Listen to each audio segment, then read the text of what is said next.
Hey you guys, what's going on? It's me, Jess, and I'm back with another video. It's gonna be a real quick one because I'm on my way to Publix and I just wanted to make a quick video while I was on my way.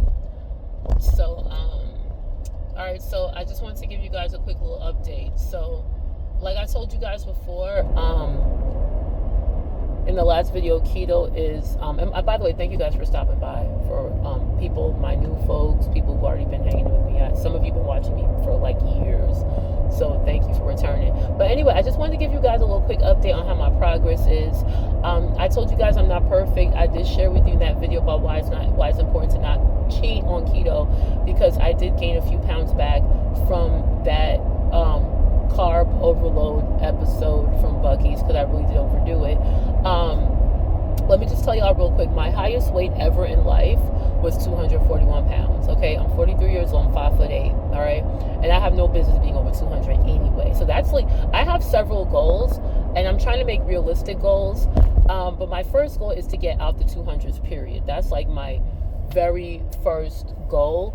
I'm not just trying to be 199 forever, but that is my first goal. Get under 200. The next goal is to get down to 190 and then get to 180. Honestly, even if I get to 190, I'll be cool with that, because I haven't even been 190 pounds in many, many years. So, I mean, and I know I look good at 190, because I've been 190 before. You know, for some, you know, if you guys see my full body pics, like, I have weight in certain areas that actually suits me. So, but, yeah. Like I said, the highest I've ever been is 241, and I have not seen a 1 in front of my weight since before I had my 14-year-old son, okay, which is crazy. So it's been about 15 years since I've seen, I actually remember the last time I saw a 1 in front of my weight, and that was June of 2010. And why is that so significant? Because I remember that was around the time I found out I was pregnant with Jacob, and I had actually lost a bunch of weight prior to that, and I couldn't believe that I got down to 199. I was like, oh my god. And I think I might have touched 195, and of course I got pregnant, started putting on the pregnancy weight. I did try to eat healthy during that time, so I really didn't put on a bunch of weight. I think I put on like 15 pounds when I was pregnant, but of course it kind of just went downhill. That's why we are where we are today. But over the years, I have not gotten past 200. I think the closest I got down to 203, and that was like well over 10 years ago.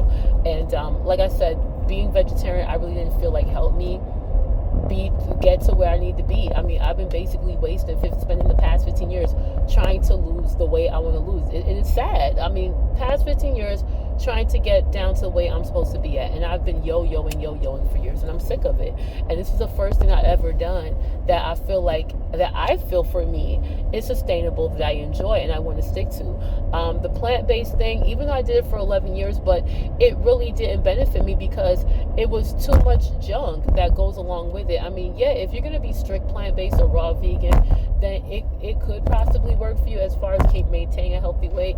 But let's just be honest, as veganism, gained a lot of popularity through the years, because when I first started doing it in 2013, it really wasn't popular like that. There really wasn't a whole, there were some products in the market, but not the way it is now. And a lot of restaurants was not catering to vegan diets. Of course, you could create your own meals. Okay, well, just don't give me this or just leave the meat off. But it's only in recent years that you have restaurants like Applebee's and Chili's and you got Burger King that are actually doing like veggie burgers, Impossible burgers, and they're not even any good. I think Burger King was the only fast food restaurant from when I started that actually had a veggie patty, and it really wasn't that good. But anyway, let's just fast forward. So I was able to lose 25 pounds being plant-based, because I remember when I turned 40, that's when I weighed myself one day, and I was like, oh, you're 241 pounds, not going to work. I actually ended up getting depressed, and I'm like, nah, you can't get depressed, you just got to go get it. I got on YouTube, started watching a lot of people doing, it really started with me watching people doing my Fitness Pal videos, and so I said, okay, you know what, I got to get in a calorie deficit, because that's what works. And yes, calorie deficits do work. I don't care, I will say this, I don't care what kind of diet you're doing, if you're plant-based, if you paleo, vegan, you're doing keto, you're doing carnivore, you're doing the Miami diet, whatever diet you're doing, it's still calories in, calories out at the end of the day. I don't care what anybody says. You still have to burn more than you're taking in. I'm sorry. Because can you overeat on a keto diet? Yes, you can. Especially if you like a lot of keto treats, you most certainly can, because keto treats are very calorie dense. Okay, so yes, you can get. Now I will say ice cream probably might be the only keto treat you can get away with, but it also depends on how many you're going to eat too. Like I know for me, I don't really have to have tons of ice cream. With me, I can literally have a cup of ice cream and be good. I really never have a desire. I like ice cream, but I don't really have to like go to town. But you have some people who really can eat a whole pint by yourself. So I mean, if you could find keto ice cream, like I know Halo Top has some that are like $2.70, then cool. But really, at the end of the day, if you like keto treats, yes, you can overeat. Because I can't remember the name of them, but they have these keto cookies that you have to order online, and they're like 200-300 calories just for one cookie. You get what I'm saying? So, and you have people that will eat multiple of them. But yeah, I was able to lose like 25 pounds on when I was doing the plant-based diet, and that was basically just from being in a calorie deficit and eliminating the fast food like Burger King. Just because I used to get the Impossible Whopper and fries a lot. I used to get a lot of fast food, and I would eat a lot of chips. I used to get these vegan donuts, and I was making vegan cakes all the time. So, I kind of stopped doing a lot of those things, and I was able to lose the weight. And thank God I never got back into the 230s or 240s, but I still was yo-yoing a lot. I think the lowest, I was still going from like 217, 218, back up into the 220s, back up into 225, no matter what I did. That's why I'm so dedicated to not going back, not returning to the carbs, because it really is just not doing me any good. It just is not. So anyway, but I will tell you the progress I have made. So even with the high protein diet, I still was not able to get past 250. I still really wasn't getting past 215 too tough. So with keto, the lowest I remember I was going up and down also. So I know back in November I was 224. I started high protein, then transitioned to the keto, and I got all the way down to let me get in this lane. I got all the way down to 208 pounds, which was really good. So to go from 224 to 208, that's what, like 16 pounds, right? Since I started back eating meat, which is wonderful. But then with the whole Buc-ee's episode, that week was just not a good week for me.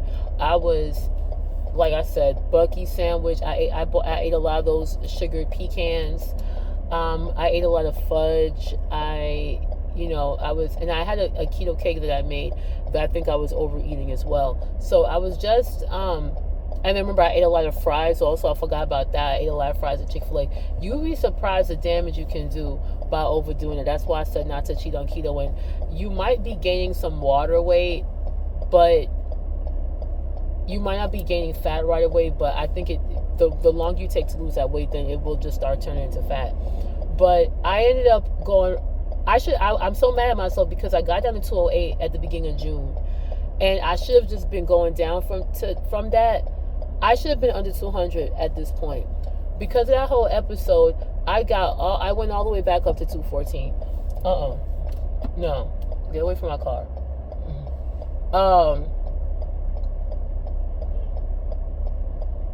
So yeah, I got all the way up to, yes, I'm homeless. Crackhead person knocking on my door, knock on people's door.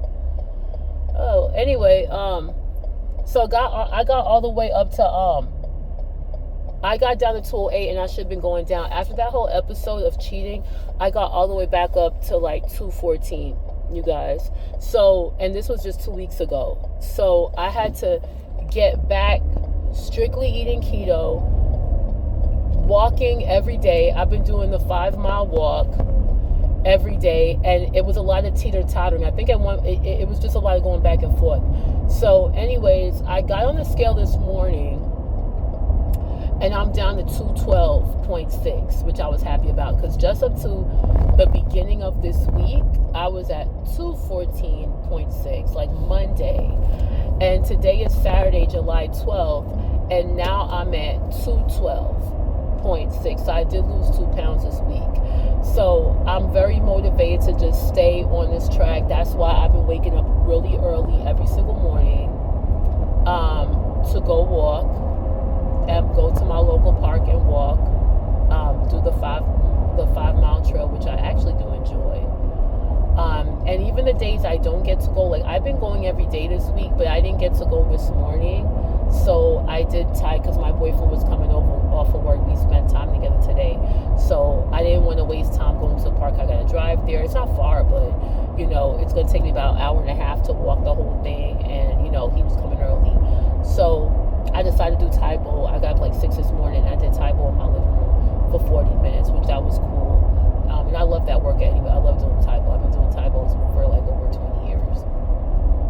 But anyway, so that is where I'm at right now. So I'm trying to get back into the early 200s.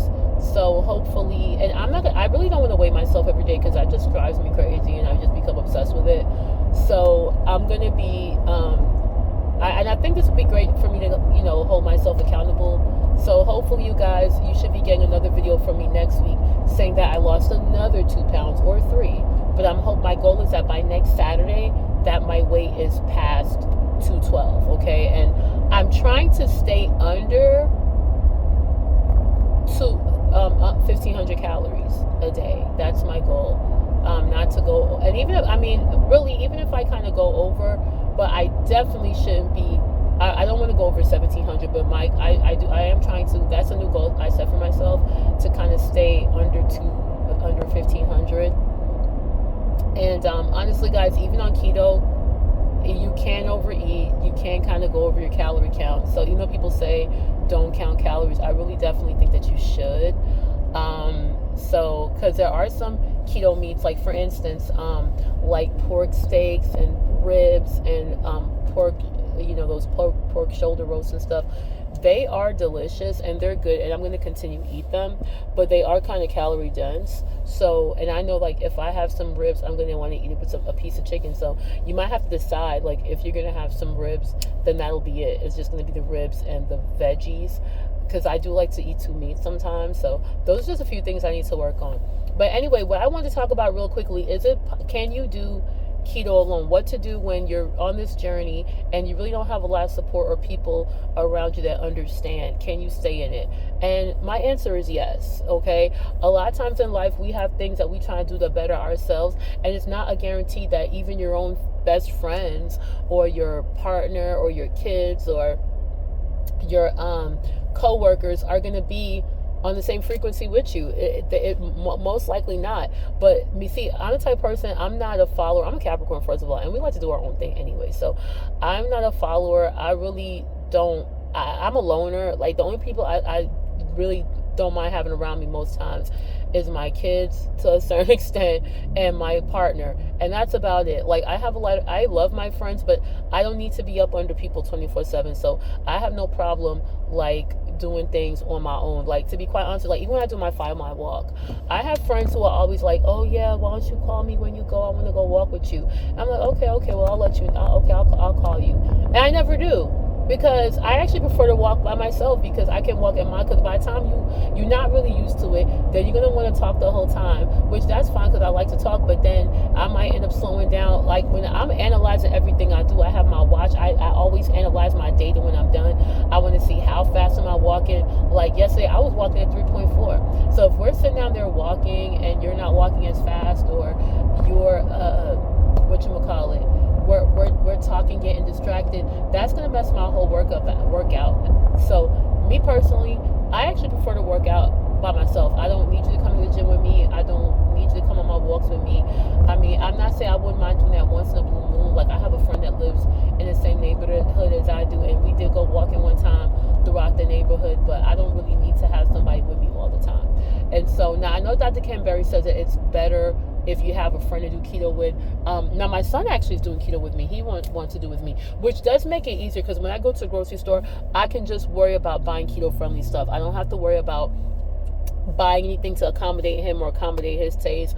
Oh, Jacob likes chips or Cheetos or or Jacob wants, rice pudding or whatever. He actually wants, because he's pre-diabetic also, even though he's very athletic and he has a great build, but he's also pre-diabetic like I am. So I mean, this is going to be benefited to both of us. So this is not, this is, weight loss is a big part of it, but we also trying to heal and bring our AC1 levels down. But yeah, you most certainly can do this on your own. You just have to be strong. You have to have your armor ready to go, because you are going to have people who are going to criticize. You are going to have people who really don't understand how keto works and are going to share their experiences, especially if they failed. Oh, well, it didn't work for me. Or I know somebody right now at my job who did it and lost 100 pounds, and then they put the weight right back on, because once they lost the weight, they went right back to how they was eating, and they put the weight back on. But they want to tell me about keto. Like, no, you can't tell me anything about keto because you failed. I'm not trying to be funny, so I don't need your advice. But you most certainly can do it alone, and you really don't owe anybody an explanation. And you don't have to be one of those people who makes an announcement like, oh, I can't eat this, I'm keto. Oh, I'm good. I don't want any of that. That's it. Because this is just your eating style. It's not your identity. And that's what I'm trying not to do, because when I was a vegetarian / vegan, I feel like being a vegetarian or being a vegan, it became my identity. You get what I'm saying? And so let me see. I want to make sure. Oh, okay. It became my identity, and it there's a dogma behind it, and you don't want that. And I feel like that's also what's happening with keto and even carnivore. People are, because you do have a community of people who are doing it, but you have people who are creating a whole bunch of rules, and they're turning it into like, this ideology, and you really don't have to do that. You do what works for you. Some people like doing strict keto, some people like doing dirty keto, some people like doing lazy, whatever. Some people like to come on and off of it, which I wouldn't advise. But like I say, and I went from one extreme to the next. I went from not eating any meat, so every time I went somewhere, I was at work, oh, I can't have any meat, and I don't eat meat, and people are looking at you crazy. And I think some people are even more accepting of that though these days. But with the whole carb thing, a lot of people, oh, but you don't want any bread? Oh yeah, like unless somebody really understands. Like at my job, they did a barbecue, and the lady, one of my coworkers, I said, oh yeah, I'm doing keto, so I'll just do the burger. And she knew, oh yeah, so you don't want the bread, and that was cool. So I just took the burger and the hot dog by itself and a piece of chicken, and that was the end of it. And she talked about the fact that she used to do it, her and her son used to do it or whatever, but going forward, I'm not even going to do all that. I don't have to tell anybody why I don't want to eat the bread, or I don't want to eat any pasta, or why I'm not going to have any dessert. I'm okay. I already ate earlier. I'm full, or that's not what I'm having right now.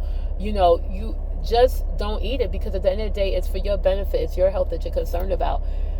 And you don't have to worry about impressing these people or offending anybody.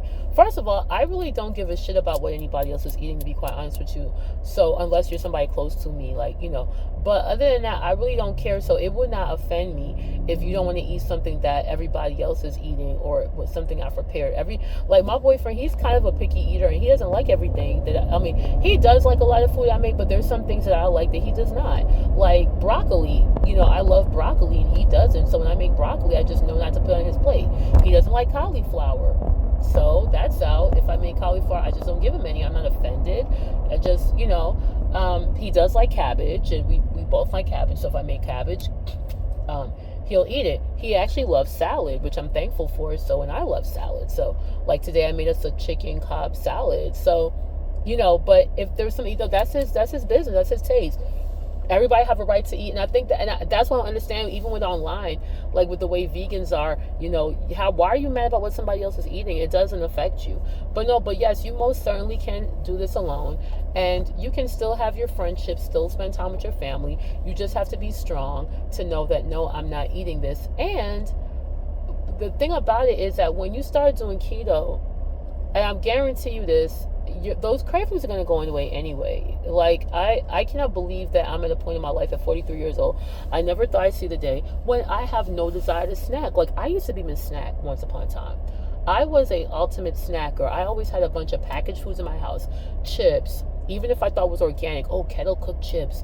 Baked Cheetos. That's much better because they're using white cheese. Just that stupid mentality.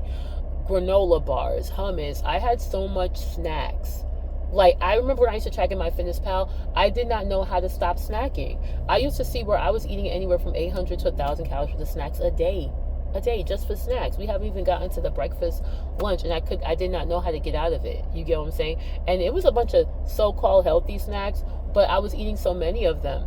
So the thing with keto, because your body's becoming fat adapted and fat and protein is so satiating, you're not going to have a desire to snack. I said this in the last video. And your cravings are going to go away, especially the sugar cravings. And I think that's the reason why people like Dr. Anthony Chaffee and Dr. Ken Berry said to be careful of keto treats, because even though they're sugar free, then they're using sugar alternatives like, allulose or stevia or erythritol, which erythritol does not agree with me. But you're still kind of tricking your body to make it, you're still making your body feel like, hey, I'm still getting something sweet. So you still might desire it, so you do have to be careful of that.